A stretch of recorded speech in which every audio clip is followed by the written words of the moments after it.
Hola amigo, estoy aquí en una finca, caminando por una finca cafetalera. Esto por aquí es café, todo esto es café hasta allá abajo al fondo. Por aquí también hay café.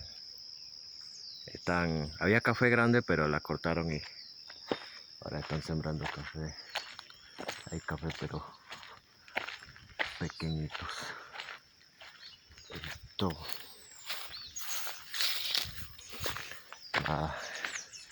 ando por aquí caminando, relajándome un rato, conectando con la naturaleza como debe ser.